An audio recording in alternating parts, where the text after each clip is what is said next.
आपको ब्राह्मणवादियों में और अम्बेडकरवादियों में फर्क समझना हो ना। रामनवमी का जुलूस निकलता है, हाथों में तलवार त्रिशूल लेकर निकलते हैं, जगह जगह दंगे होते हैं, जगह जगह हिंसा होती है। और हमारी अम्बेडकर जयंती पर जब रैलियां झांकियां निकलती हैं, भारत का संविधान हाथ में होता है, बाबा साहब डॉक्टर अम्बेडकर की तस्वीर हाथ में होती है, कोई जगह बता दो जहां हिंसा हुई हो।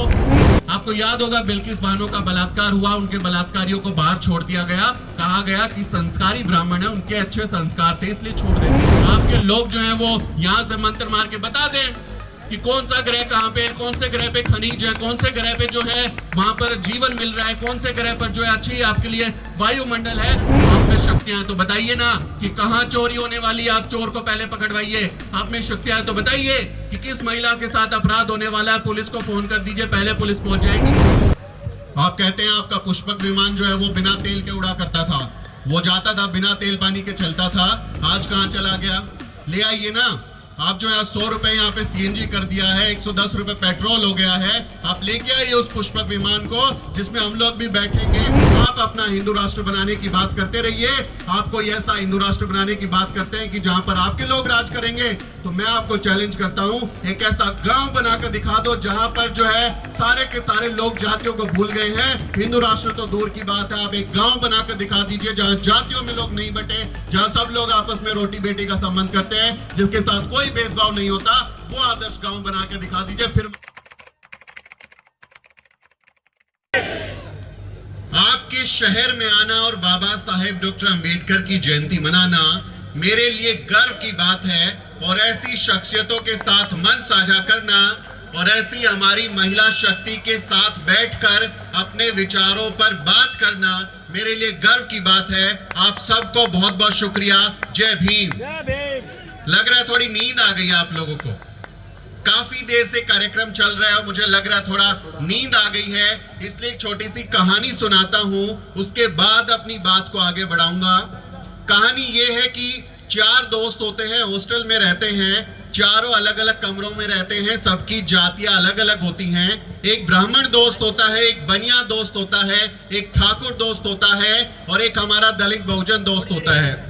हॉस्टल में रहते हैं, रात में जाग रहे थे, पढ़ाई लिखाई कर रहे थे, रात में जागते हुए उनको भूख लगी और ये हुआ कि भाई भूख लगी, अभी क्या खाया जाए, कौन सा भोजन किया जाए। तो दोस्तों ने सलाह दी कि चलिए खीर बनाते हैं। कोई अपने घर से, अपने रूम से चावल ले आए, कोई दूध ले आए, कोई चीनी ले आए, कोई खोआ किशमिश ले आए और सब लोग मिलकर खीर बनाएंगे और फिर आपस में बांट के खाएंगे। तय हुआ, सभी लोगों ने मिलकर मेहनत करी, खीर बनाई, आग जलाई, सबने अपने हिस्से का काम किया और जब खीर बनकर तैयार हो गई तो चालाकी देखिए कैसे आपके हिस्से की खीर कोई खाता है। चालाकी करते हैं हमारे ब्राह्मण दोस्त, कहते हैं देखिए खीर तो बन के तैयार हो गई है, लेकिन ये खीर जो है उसको खाने को मिलेगी जो रात में सबसे अच्छा सपना देखेगा, जिसको सबसे बढ़िया सपना आएगा उसी को खीर मिलेगी। इसलिए जल्दी जल्दी सो जाओ, अपने हिस्से का सपना देखो, सुबह उठ के बताना कि किसको खीर खाने को मिलेगी, किसको अच्छा सपना आया है, फिर हम तय करेंगे। सब लोग सो गए, जल्दी जल्दी उठे और उसके बाद ब्राह्मण साथी से पूछा गया, आप बताइए आपको कौन सा सपना आया, आपको खीर मिलेगी या नहीं, तय करते हैं। तो हमारे ब्राह्मण साथी कहते हैं देखिए मेरे सपने में प्रभु राम और माता सीता आई थी, उन्होंने कहा कि बच्चा खीर तुमको खानी है, इसलिए सारी खीर मैं खाऊंगा, मैं इस खीर का हकदार हूं। चालाकी देखिए कैसे आपकी बनाई हुई मेहनत की खीर को कोई खा रहा है कि मेरे राम और मेरी सीता ने मुझे आशीष दिया है कि खीर खानी है इसलिए मैं खाऊंगा। फिर बाकियों से पूछा गया, हमारे ठाकुर साथी से पूछा गया कि बताइए आपके सपने में कौन आया। तो उन्होंने कहा, थोड़ी थोड़ी चालाकी सीख लेते हमारे लोग भी, कि मेरे सपने में जो है प्रभु राम भी आए, माता सीता भी आई और लक्ष्मण जी भी आ गए और उन्होंने कहा कि खीर तो तुमको खानी है इसलिए सारी खीर मैं खाऊंगा, ये खीर मेरे हिस्से की है, तुम लोगों को खीर नहीं मिलेगी।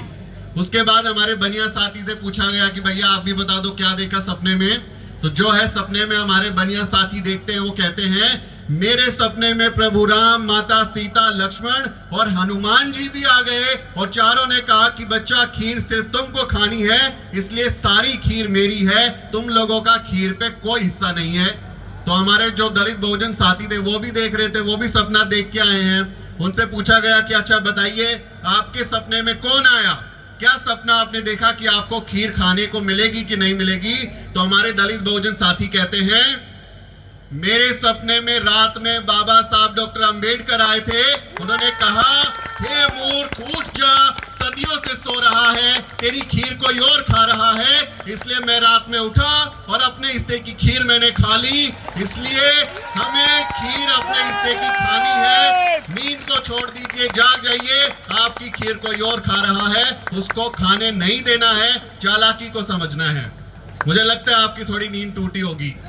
बाबा साहब डॉक्टर अंबेडकर का जन्मदिन है और उस महानायक ने जो हमारे लिए काम किया कि आज मेरे जैसे व्यक्ति को, जो किसी फैक्ट्री में मजदूरी करता था, जो कहीं पे खेतों में काम करता था, जिसके माता पिता चपरासी की नौकरी करते रहे, जिसके दादा चमड़े की जूतियां छीलते थे, उन बाबा साहब डॉक्टर अंबेडकर के काम ने, उनकी मेहनत ने आज हमें इस मुकाम पे पहुंचा दिया कि सिर्फ भारत में नहीं, पूरी दुनिया में जाके जोर से, हिम्मत से जय भीम बोलते हैं। ये हिम्मत हमारे बाबा साहब डॉक्टर अंबेडकर ने दी है, उन्होंने हमें बनाया है। इसलिए उनका जन्मदिन मनाना, उनकी जयंती मनाना मेरे लिए गर्व की बात है। और हरियाणा वालों के लिए तो बहुत सारी चीजें कही जाती हैं कि हरियाणा आड़ा कहता, समझ में ही नहीं आता कि खीर कौन खा गया। मैं भी हरियाणवी हूँ, रहूं यूपी में हूँ, पर तो हरियाणवी बोलने का जी कर रहा था। रहा गया बोला हरियाणवी आला ने तो बेरा ही नहीं पाटता कि उनकी खीर कौन खा गया। लागे रहे से फालतू में उल्टे सीधे काम कर, कोई डेरे कहन भाज रहा, कोई मंदिर कहन भाज रहा, कोई जागरण करवा रहा, कोई जो है सत्यनारायण की कथा करवा रहा, कोई कलश यात्रा निकाल रहा। और इनको पता ही नहीं, इनके हिस्से की खीर खाने वाले जो लोग हैं, इनके बच्चों का आरक्षण खा गए, इनके बच्चों की शिक्षा खा गए, इनकी नौकरियां खा गए, इनके हिस्से की धन दौलत खा गए और कब्जा करके कुंडली मार के बैठ गए। हरियाणा वालों को जागना होगा, समझदारी से काम लेना होगा। इसलिए सारे के सारे तैयार हो लो, हरियाणा आड़ो, अपना हक लेकर रहेंगे, छोड़ेंगे नहीं जब तक अपनी हक अपने बालका के भविष्य में सुधार नहीं लेते, जब तक हम भी पीछे नहीं हटेंगे। क्योंकि हमारे पुरखे नहीं हटे, हमारे बाबा साहेब डॉक्टर अंबेडकर नहीं हटे, जिनके लिए इतनी सारी मुश्किलें पैदा की गई, जिनके सामने तमाम चुनौतियां पैदा की गई, लेकिन वो हटे नहीं। हमारे लोगों को सिर्फ एक मौका चाहिए, सिर्फ एक मौका, सिर्फ एक जेंटल पुश चाहिए। और उसके बाद हमारे लोग जिस तरह से अपने आप को साबित करते हैं, उसका सबसे बढ़िया उदाहरण जो है बाबा साहेब डॉक्टर अंबेडकर हैं। हमारे बाबा साहब को क्लासरूम से बाहर बैठने का मौका मिला, उनको क्लास में अंदर बैठने का भी मौका नहीं मिला कि टेबल जो सिखाई जा रही थी, जो चीजें सिखाई जा रही थी ब्लैक बोर्ड पे, उसको वो ध्यान से देख सकते। क्लास के बाहर बैठने के बाद भी बाबा साहब डॉक्टर अंबेडकर दुनिया के सबसे ज्यादा पढ़े लिखे आदमी बन गए। तो सिर्फ एक मौके की जरूरत है, सिर्फ एक चांस की जरूरत है। हमारे लोग अपने आप को साबित करते हैं। हमारी बहन बैठी है यहाँ पर, प्रिया मेघवाल, एक कवि हुए हैं तुलसीदास दुबे, ढोल गवार शूद्र पशु नारी, ये सब ताड़न के अधिकारी, ये लिख के गए हैं। आज होते तो हमारी बहन प्रिया को देखते और इस पोडियम पे अपना माथा पटक लेते। यहाँ पर जो है उनको मिर्गी आ जाती, चिल्ला चिल्ला के पढ़ते कि देखिए हमारे जो लोग हैं, जो ताकत है, जो उनकी प्रतिभा है, वो छुपाई छुपेगी नहीं। तो हमें अपने लोगों का सम्मान करना चाहिए, हमें उन्हें आगे बढ़ाना चाहिए। और बहन प्रिया जैसे जो लोग हैं, मैडम सुमेधा जैसे जो लोग हैं, हमें अपनी महिलाओं को आगे लेके आना चाहिए। बाबा साहब डॉक्टर अंबेडकर कहते हैं, मैं किसी समाज की प्रगति को, तरक्की को इस बात से आंकता हूं कि उस समाज में महिलाओं ने कितनी तरक्की की है। हमारे लोग जो है उठ के आ जाते हैं कि वो काडर कैंप में जा रहे हैं, वो किसी जयंती कार्यक्रम में जा रहे हैं, किसी और जगह पे कार्यक्रम में जा रहे हैं, लेकिन अपने घर की महिलाओं को घर में ही छोड़ाते हैं। आपको अगर ये लगता है कि आप अकेले क्रांति कर लेंगे, तो पिछले 70 साल में क्यों नहीं क्रांति कर पाए? आपको अगर ये लगता है कि महिलाओं को घर में छोड़ के आप जो है समाज बदल लेंगे, तो समाज नहीं बदलेगा जब तक आधी आबादी को आप अपने साथ नहीं लाते हैं, जब तक उनको हिस्सेदार नहीं बनाते हैं, जब तक उनको इस तरह के कार्यक्रमों में शामिल नहीं करते हैं, अपने पुरखों के विचार से उनको अवगत नहीं कराते हैं, तब तक वो डेरों में जाएंगी, तब तक वो कलश यात्राएं करेंगी, तब तक वो बाबाओं के चंगुल में जाएंगी, तब तक वो अंधविश्वास में फंसेंगी। इसलिए जिम्मेदार आप लोग हैं। अगर अपने घर की महिलाओं को आप जागरूक नहीं कर पाते, तो हम लोगों को ये जिम्मेदारी लेनी पड़ेगी कि हमारी वजह से ऐसा है। बहुत सारे लोगों को मैं सुनता हूं, हरियाणवी में कह दूं, बोला भाई मैं तो मान गया पर घरवाली को नहीं मानती, वो लागी रहा है बाबा के चक्रा में। तो दैट्स योर रिस्पॉन्सिबिलिटी। आपकी जिम्मेदारी है कि आप अपने महिलाओं को बराबरी के साथ में, लैंगिक समानता के साथ में, जेंडर जस्टिस के साथ में उनको साथ रखें और उनको सिखाएं। अगर उनको कोई चीज अभी समझ में नहीं आ रही है तो हमारी जिम्मेदारी है कि हम उन्हें समझाएं और अपने पुरखों से सीखिए। एक परंपरा जो कहती है मैं तो फकीर हूं, झोला उठाकर चला जाऊंगा। ऐसी एक परंपरा है कि जो घर छोड़ने को, जिम्मेदारियों को छोड़ने को, अपने आप को सन्यासी बना के दूसरी चीजों में लगा देने को बड़ा सेलिब्रेट करती है, बड़ा उसको महान बताया जाता है कि कितने बड़े आदमी सन्यासी बन गए। और एक तरफ हमारे लोग हैं जो मेहनतकश लोग हैं, जो शर्मन परंपरा के लोग हैं, जो कमा के खाते हैं पर जीवी लोग नहीं है, किसी और पर नहीं जीते। हमारे आप संत रविदास को देखिए, जूते चप्पल बनाने का काम करते हैं, मेहनत का काम करते हैं, मांग के नहीं खा रहे, मेहनतकश तबके के लोग हैं। और आपको एक ऐसे समाज की कल्पना देके जाते हैं जहां पर कोई भेदभाव नहीं है। संत रविदास क्या कहते हैं?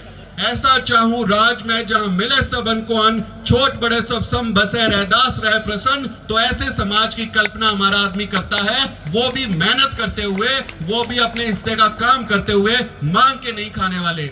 आप राष्ट्रपिता ज्योतिबा फुले को देखिए, माता सावित्रीबाई फुले को देखिए, परिवार को संभालते हुए, अपनी जिम्मेदारी को निभाते हुए उन्होंने समाज में सबसे ज्यादा काम करके दिखाया। इसीलिए आज हमारी महिलाएं जो हैं इतनी तरक्कियां छू रही हैं, आसमान को नाप रही हैं, क्योंकि माता सावित्रीबाई फुले ने उनके लिए गोबर का छींटा झेला, उन पर गोबर फेंका गया, उन पर पत्थर फेंके गए, उनको तमाम तरीके से प्रताड़ित किया गया। लेकिन हमारी माता सावित्रीबाई फुले नहीं रुकी, हमारे राष्ट्रपिता ज्योतिबा फुले नहीं रुके और वो अपना काम करते रहे कि उनको पता था कि हमारे लोगों के लिए सिर्फ एक ही चीज है, शिक्षा। अगर उनको शिक्षित कर दिया जाएगा तो इन तमाम चीजों से हमारे लोग अपने आप पार पा जाएंगे। इसलिए मेहनत करते रहे और उनको आप याद कीजिए, माता सावित्रीबाई फुले और राष्ट्रपिता ज्योतिबा फुले को। और प्रिया जी की तरफ देखिए कि वो जो बीज बोकर गए थे, जो शुरुआत उन्होंने क्रांति की थी, आज वो मशाल बनकर हमारे बीच में है। हमारे लोग जो काम करके गए थे, आज हम सब उसका फल ले रहे हैं। सब लोग हम मौज में रहते हैं, तमाम तरीके के ऐशो आराम में रहते हैं। तो हमारे पुरखों ने काम किया है, घर छोड़ के झोला उठा के नहीं चले गए कि मैं तो चला जाऊंगा झोला उठा के। हमारे लोग मेहनत करने वाले लोग थे। बाबा साहेब डॉक्टर अंबेडकर, माता रमाई तमाम तरीके की पीड़ा झेलते हुए, तमाम तरीके की विकट हालातों में रहते हुए अपने हिस्से का काम कर रहे थे। माता रमाई जो है गोबर के उपले बनाकर बेचती थी, घर चलाती थी। बाबा साहेब डॉक्टर अंबेडकर जो लेटर लिखते हैं लंदन से उनके लिए, वो लेटर पढ़िए, आंखों से आंसू निकलेंगे किस तरह से वो माता रमाई के प्रति अपने प्रेम को जाहिर करते हैं। बताते हैं कि मैं तुम्हारे साथ कभी न्याय नहीं कर पाया, कभी तुमको अच्छी जिंदगी नहीं दे पाया, कभी जो एक पत्नी की इच्छाएं होती है उनको पूरी नहीं कर पाया। क्यों? क्योंकि मुझे मेरे समाज के लोगों के लिए काम करना था, मुझे मेरे समाज के बच्चों के लिए काम करना था, इसलिए मैंने अपने बच्चों को कुर्बान कर दिया। आखिरी बच्चा मेरा बचा हुआ, उसका ख्याल रखना, पतले का ख्याल रखना। आंखों से आंसू बहते हैं बाबा साहेब डॉक्टर अंबेडकर के। परिवारवादी लोग हैं, परिवार को चलाने वाले लोग हैं, अपने लोगों के लिए तन मन धन से इमोशनल लोग हैं। इसलिए हमारे लोग झोला उठा के नहीं जाते, हमारे लोग फकीर परंपरा के लोग नहीं है, हमारे लोग मांग के खाने वाले लोग नहीं है कि वो बोल दे भिक्षाम देहि। हमारे लोग ऐसा नहीं करते, हमारे लोग मेहनत करने वाले लोग हैं, तमाम तरीके के रोजगार कर लेते हैं, तमाम तरीके की मेहनत करते हैं, अपने मेहनत के दम पर खाते हैं, परजीवी लोग नहीं है। इसलिए अपने समाज के लोगों के लिए हमें गर्व महसूस करना चाहिए कि इस देश को बनाने में, इस देश को बेहतर बनाने में, इस देश के राष्ट्र निर्माण में, इस देश के संविधान का पालन करने में हमारे बाबा साहब डॉक्टर अंबेडकर की मानस संतानें, हमारे बहुजन समाज के लोग सबसे आगे हैं। आपको ब्राह्मणवादियों में और अंबेडकरवादियों में फर्क समझना हो ना। अगर आप समझते हैं कि अंबेडकरवादियों में और ब्राह्मणवादियों में फर्क क्या है, तो दो उदाहरण आप देख लीजिए। रामनवमी का जुलूस निकलता है, हाथों में तलवार त्रिशूल लेकर निकलते हैं, तो जगह जगह दंगे होते हैं, जगह जगह हिंसा होती है। और हमारी अंबेडकर जयंती पर जब रैलियां झांकियां निकलती हैं, भारत का संविधान हाथ में होता है, बाबा साहब डॉक्टर अंबेडकर की तस्वीर हाथ में होती है। कोई जगह बता दो जहां हिंसा हुई हो, एक जगह बता दो जहां कानून का उल्लंघन हुआ हो। ये अंबेडकरवादियों की ताकत है। जब हम आंदोलन करते हैं तो बाबा साहब डॉक्टर अंबेडकर का संविधान हाथ में रखते हैं, कानून का पालन करने वाले लोग हैं। इसलिए हमें अपने लोगों पर गर्व होना चाहिए, हमें अपने लोगों की टांग खिंचाई करने से बचना चाहिए।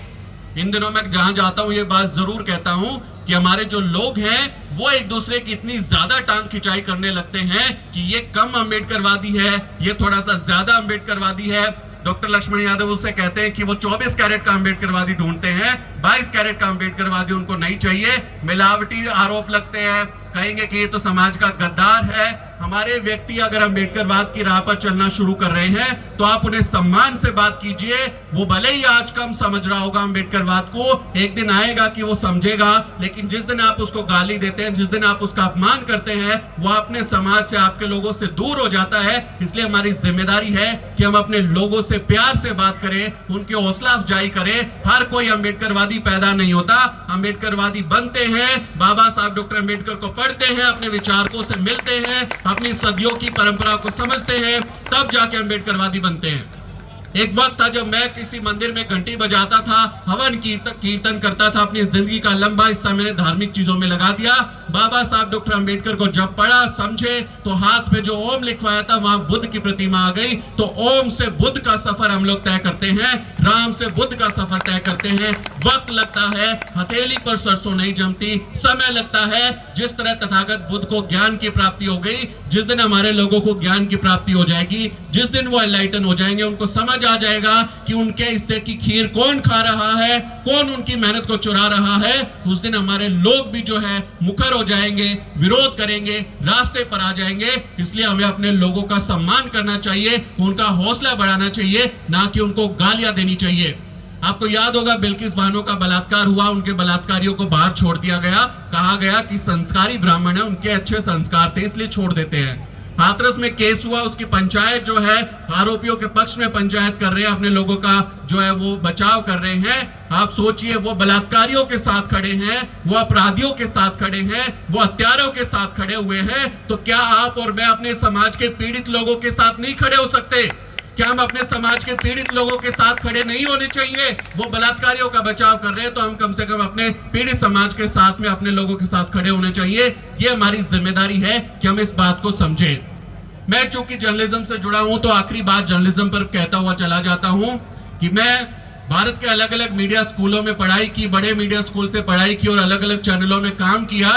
आपके समाज का, मेरे समाज का एक आदमी भारत के मीडिया में मुझे नहीं मिला। 4 जगह जहां मैंने काम किया, कभी मेरे समाज का कोई आदमी नहीं मिला जो आपकी खबरों को प्रमुखता दे, आपके लोगों की बातों को दिखाए, आपके मुद्दों पर बात करे। इसलिए भारत के मीडिया को अपना मीडिया समझना बंद कर दीजिए। आपको लगता है कि भारत का मीडिया जो इस देश को बर्बाद कर रहा है, आपको लगता है? हाथ उठा के बताइए, लगता है कि देश का मीडिया बर्बाद कर रहा है, इस देश के लोगों में नुकसान कर रहा है, संविधान की हत्या कर रहा है, लोकतंत्र के खिलाफ काम कर रहा है, भारत का मीडिया नुकसान कर रहा है? आपको लगता है? अब आपको गर्व होना चाहिए कि ये नुकसान करने में, इस देश को बर्बाद करने में हमारे समाज का एक भी आदमी नहीं है, क्योंकि भारत का मीडिया 99% सवर्ण लोगों के कंट्रोल में है। चंद जातियों के लोग भारत के मीडिया घरानों को चलाते हैं, जो इस देश में हिंदू मुस्लिम की नफरत फैलाते हैं, जो इस देश में एजेंडा भटकाते हैं, जो लोगों के जहन में नफरत फैलाते हैं, जो लोगों को मूर्ख बनाते हैं। मेरे समाज का एक आदमी रिपोर्टर नहीं है, एंकर नहीं है, एडिटर नहीं है, किसी भी बड़े चैनल का मालिक नहीं है। इसलिए मेरे देश के जो लोग हैं, मेरे समाज के लोग हैं, वो इस देश को खराब नहीं कर रहे, आपके लोग कर रहे हैं। आप अपने लोगों की गिरेबान पकड़िए, आप उनसे सवाल पूछिए कि क्यों इस देश को आप जो बर्बाद कर रहे हैं, हमारे लोगों पर लांछन लगाना बंद कर दीजिए।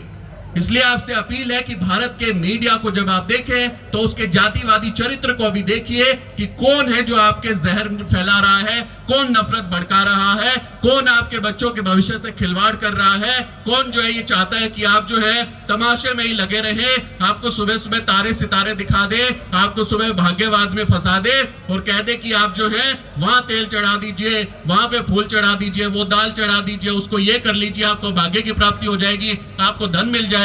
वो चाहते ही हैं कि हम उन चीजों में फंसे रहे, हम पाखंड में फंसे रहे, कभी वैज्ञानिक चेतना हमारे अंदर ना आए। वो कहते हैं कि हमारे जो लोग हैं यहां बैठ के जो है ऊपर गोलों को इधर उधर कर देते हैं, तारों को इधर कर देते हैं, नक्षत्रों को बदल देते हैं। तो फिर बताइए भारत सरकार 500 करोड़ के चंद्रयान मंगलयान क्यों बेच रही है? क्यों 500 करोड़ रुपए खर्च कर रहा है? आपके लोग जो हैं वो यहां से मंत्र मार के बता दें कि कौन सा ग्रह कहाँ पे है, कौन से ग्रह पे खनिज है, कौन से ग्रह पे जो है वहां पर जीवन मिल रहा है, कौन से ग्रह पर जो है अच्छी आपके लिए वायुमंडल है। आप भेज दीजिए हमारे लोगों को, क्यों इतना रुपया पैसा खर्च कर रहे हैं। आप में शक्तियां हैं तो बताइए ना कि कहां चोरी होने वाली है, आप चोर को पहले पकड़वाइए। आप में शक्तियां हैं तो बताइए कि किस महिला के साथ अपराध होने वाला है, पुलिस को फोन कर दीजिए, पहले पुलिस पहुंच जाएगी। आप में शक्तियां हैं तो बताइए कहां भूकंप आने वाला है, कहां पे आपदा आने वाली है, कहां प्राकृतिक आपदा आने वाली है। आपकी मेरिट कहां चली गई? जो एक वक्त था जब आप हमारे लोगों को जादू टोने का, एक श्राप देने का भ्रम देते थे कि श्राप दे दूंगा, तुमको कुत्ता बना दूंगा, गधा बना दूंगा, भस्म कर दूंगा। आज आपकी शक्तियां कहां चली गई? क्यों? क्योंकि इस देश में बाबा साहब डॉक्टर अंबेडकर का संविधान लागू हो गया, आपकी सारी पाखंडी शक्तियां चली गई। बाबा साहब ने एक कलम से, एक संविधान से सारे पाखंड को दूर कर दिया, इसलिए आज आपकी शक्तियां काम नहीं करती। आप कहते हैं आपका पुष्पक विमान जो है वो बिना तेल के उड़ा करता था, वो जाता था बिना तेल पानी के चलता था, आज कहां चला गया? ले आइए ना। आप जो है 100 रुपए यहाँ पे सीएनजी कर दिया है, 110 रुपए पेट्रोल हो गया है। आप लेके आइए उस पुष्पक विमान को जिसमें हम लोग भी बैठेंगे, उड़ जाएंगे। ना तेल चाहिए, ना डीजल चाहिए, ना सीएनजी चाहिए, ना इलेक्ट्रिसिटी चाहिए, हम भी मौज करेंगे। उस तकनीक को ले आइए और बताइए आपकी मेरिट कहाँ है। हमारे लोगों पर सवाल उठाते, अपने लोगों की मेरिट को भी देखिए कि कैसे आप इस देश को पाखंड में फंसाना चाहते हैं, आप इस देश को टुकड़ों में बांटना चाहते हैं, आप इस देश में जातियों में बंटवारा करना चाहते हैं। आप नहीं चाहते कि सबको बराबरी का अधिकार मिले, समानता के साथ लोग रहें। और जिस देश की प्रबुद्ध भारत की कल्पना बाबा साहेब डॉक्टर अंबेडकर करते हैं, संत रविदास जिस बेगमपुरा की कल्पना करते हैं, जहां पर समता मूलक समाज होगा, जहां कोई भेदभाव नहीं, सब भाईचारा भाईचारा के साथ रहेंगे, सब लोग मिलकर रहेंगे, उस समाज को आप बनाना नहीं चाहते। आप चाहते हैं कि ये देश इसी तरह से बटा रहे, आप ऐश करते रहे। तो हम ऐसा नहीं होने देंगे। हम अपने आखिरी सांस तक अपने बाबा साहब डॉक्टर अंबेडकर के संविधान को बचाने की कसम लेकर चले हैं। हम इसको बचाएंगे, अपना हक अधिकार आपको नहीं सौंपेंगे, लड़ते रहेंगे। सदियों पुरानी लड़ाई है, हमारे लोग लड़ते रहे हैं, मरते रहे हैं, हम भी लड़ेंगे, मरेंगे, लेकिन हार नहीं मानेंगे। यही मेरी आपसे अपील है कि जागिए, नींद से जागिए, अपने हिस्से की खीर खाइए, पहचानिए कौन आपकी खीर खा रहा है, अपने लोगों को हौसला दीजिए और उनका साथ दीजिए। ये हमारी धरती है, हमारे बाबा साहब डॉक्टर अंबेडकर का बनाया मुल्क है, वो हमारे राष्ट्र निर्माता हैं। उनके सपनों को सच करना हम सबकी जिम्मेदारी है। कानून को, संविधान को मानने वाले लोग हैं, नफरत फैलाने वाले लोग नहीं है, बहनचारे और भाईचारे वाले लोग हैं। इसलिए उम्मीद है कि हम भारत को बेहतर रहने लायक बनाएंगे, जहां गैर बराबरी नहीं होगी, जहां जातियों का बंटवारा नहीं होगा, जहां कोई भेदभाव नहीं होगा। ऐसा समाज हम भारत के संविधान के साए में बनाएंगे। आप अपना हिंदू राष्ट्र बनाने की बात करते रहिए, आप कोई ऐसा हिंदू राष्ट्र बनाने की बात करते हैं कि जहां पर आपके लोग राज करेंगे, तो मैं आपको चैलेंज करता हूं, एक ऐसा गांव बनाकर दिखा दो जहां पर जो है सारे के सारे लोग जातियों को भूल गए हैं। हिंदू राष्ट्र तो दूर की बात है, आप एक गांव बनाकर दिखा दीजिए जहां जातियों में लोग नहीं बटे, जहां सब लोग आपस में रोटी बेटी का संबंध करते हैं, जिसके साथ कोई भेदभाव नहीं होता। वो आदर्श गांव बना के दिखा दीजिए, फिर मान जाएंगे कि आपका जो एजेंडा है, जो आपका सपना है, वो बेहतर है। वरना हम आपको ये नफरती सोच को आगे बढ़ाने नहीं देंगे, क्योंकि हमारे बाबा साहब संविधान बनाने वाले, इसलिए उसके साथ डटे रहने की हमारी जिम्मेदारी है और हम डटे रहेंगे। आपसे अपील है कि आप अपने लोगों के साथ रहें और बंटवारे से बचे, यही सबसे बड़ी जिम्मेदारी है इस वक्त हमारी। आपने मुझे बुलाया, गुड़गांव की जनता का बहुत बहुत शुक्रिया। डॉक्टर अंबेडकर जन्मदिन समारोह समिति गुड़गांव के सभी साथियों का, रोहित भाई का बहुत बहुत शुक्रिया कि इन्होंने इतना शानदार कार्यक्रम आयोजित किया है। और ये कार्यक्रम जो है, बाबा साहब डॉक्टर अंबेडकर इकलौते व्यक्ति ऐसे हैं पूरी दुनिया में जिनकी जयंती पर इतने बड़े बड़े कार्यक्रम दुनिया में होते हैं। कोई ऐसा महान व्यक्ति, मुक्तिदाता दुनिया में नहीं है जिसकी जयंती को इतने उत्साह के साथ मनाया जाता है, जिसके जयंती पर इतने बड़े कार्यक्रम होते हैं। सिर्फ इकलौते बाबा साहेब डॉक्टर अंबेडकर हैं। तो हमें अपनी विरासत पर गर्व करना चाहिए, हमें अपने अंबेडकरवादी साथियों के साथ खड़ा होना चाहिए। आपने बुलाया, सुना मुझे, बहुत बहुत शुक्रिया। जय भीम, जय भारत।